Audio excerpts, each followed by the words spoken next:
Hey everyone, Mr. Sujano here. Welcome to the best gaming, tech, emulation, and open source news channel on YouTube. Let's get started.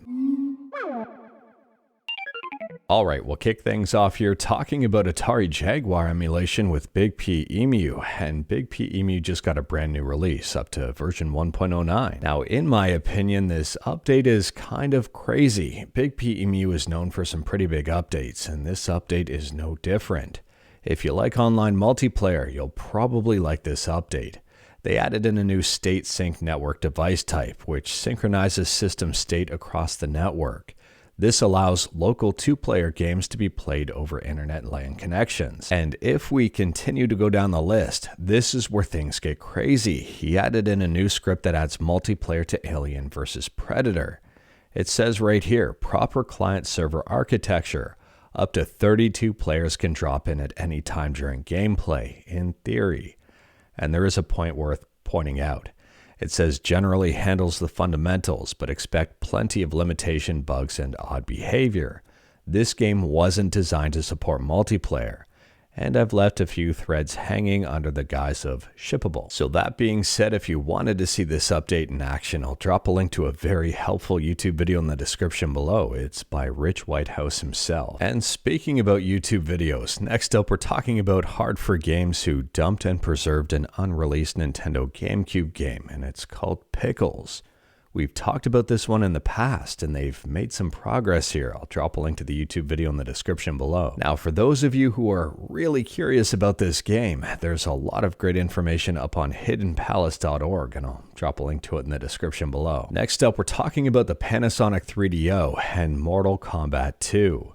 MKII never officially released on the 3DO, but a group of people are porting this game over and development has started. Imagine that. They state here that the game plan is to include all of the original stages at their original quality and maybe more. A single player mode, a two-player versus mode, a casual mode with no timer or health bars, and a stage explorer mode, and maybe even a secret fighter or two. On a side note here, they say unfortunately due to system limitations, some corners will need to be cut, but hopefully not too many.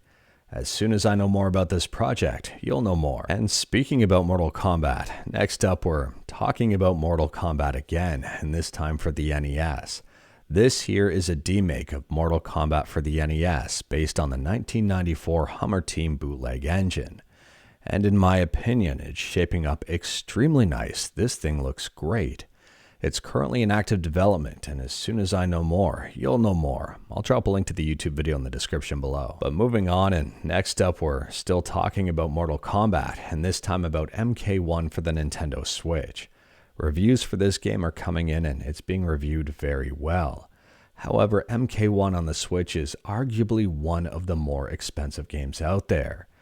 And when compared graphically with the PS5, it's not really holding up. Now, in fairness, the Switch has nowhere near the level of processing power as the PS5, but the price for these games is comparable. And here are the graphics stacked up against each other.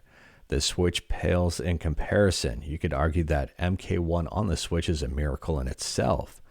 But the Switch is really showing its age and lack of power. I'll drop a link to a very detailed YouTube video in the description below comparing the Xbox, PS5, Nintendo Switch, and Steam Deck all together. And the Switch is arguably the worst of the bunch, which is absolutely no surprise.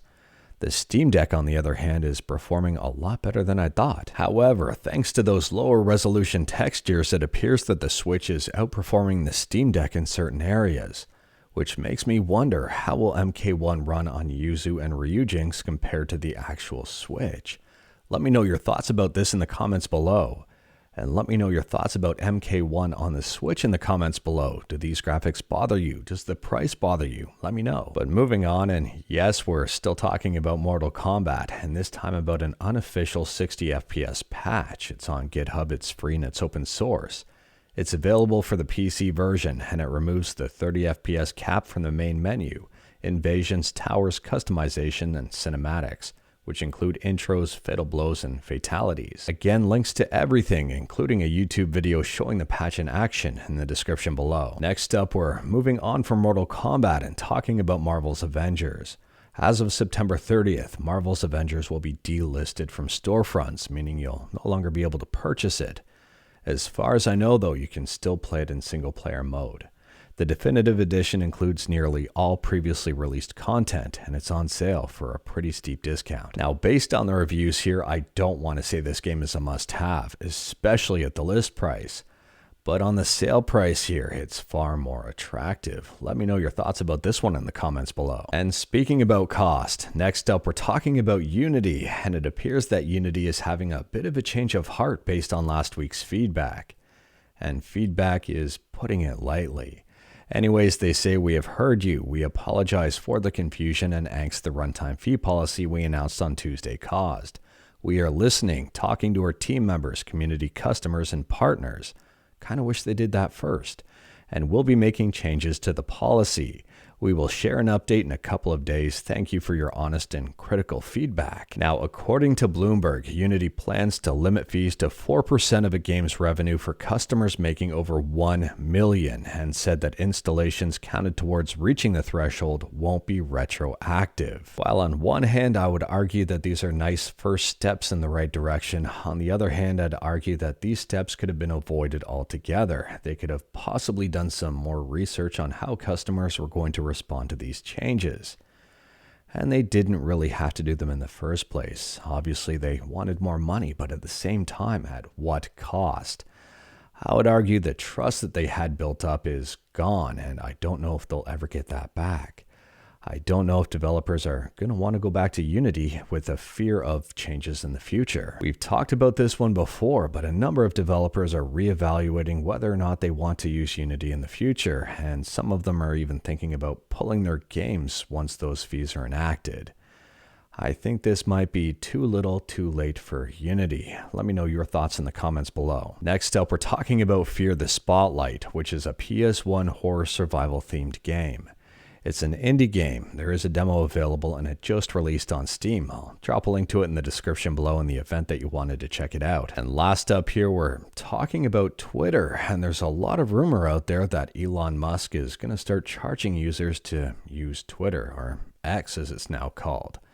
I would take this with a bit of a grain of salt, but sometimes where there's smoke, there's fire.